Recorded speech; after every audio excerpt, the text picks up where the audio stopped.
పులి సీత జగన్మోహన్ రెడ్డి సార్ గురించి ఏం మాట్లాడుతున్నదో ఒక్కసారి వినండి, తర్వాత మనం మాట్లాడుకుందాం. మా జగన్మోహన్ రెడ్డి గారు మళ్ళీ నిన్న ప్రెస్ ముందుకు వచ్చేసారనమాట. వచ్చేసి బోడి వాళ్ళేంటి ఇచ్చేది, మేము ఇలేమా అన్నట్టు మాట్లాడుతున్నారనమాట. అంతకిచ్చే పని అయితే ఇవ్వరాదా? మళ్ళీ ఎందుకు మళ్ళీ నాకు గెలిపించండి, నేను వచ్చిన తర్వాత ఇస్తానంటున్నావా? ఇప్పుడు ఇరాదా? ఏమక్క సీతక్క, జగన్మోహన్ రెడ్డి సార్ గారిని ఇప్పుడు ఇవ్వరాదా డబ్బులు, ఇప్పుడు ఇవ్వరాదా డబ్బులు అని మీరు అడుగుతున్నారు కదా. అధికారంలో ఉన్న మీరెంత ఇచ్చారక్క? మీ ప్రభుత్వం ఎంత ఇచ్చిందక్క? మీరు అన్నట్టు ఇప్పుడు చెప్పేస్తారు 1,72,00,000 ఇచ్చేస్తున్నామని.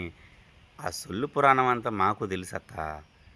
ఏమైనా రాష్ట్ర ప్రభుత్వం నుంచి సొంతగా డబ్బులు ఇస్తున్నారక్క? లేదు. అక్కడ చనిపోయిన ఉద్యోగులు వాళ్ళకి పీఎఫ్, గ్రాడ్యుయేటీ ఇన్సూరెన్స్ ఉంటుంది. దాని ద్వారానే సుమారు 1,20,00,000 నుంచి 1,45,00,000 డబ్బులు వస్తే ఆ 1,72,00,000 మిగతా ఎంతక్క? 25,00,000 రాష్ట్ర ప్రభుత్వం ఇచ్చేస్తూ ఉంది అని మీరు మాట్లాడతారు. 25,00,000 ఎక్కడ?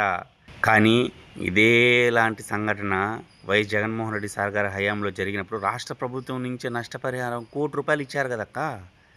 మరి మీరెందుకు ఇప్పుడు 25,00,000 ఇస్తున్నారు?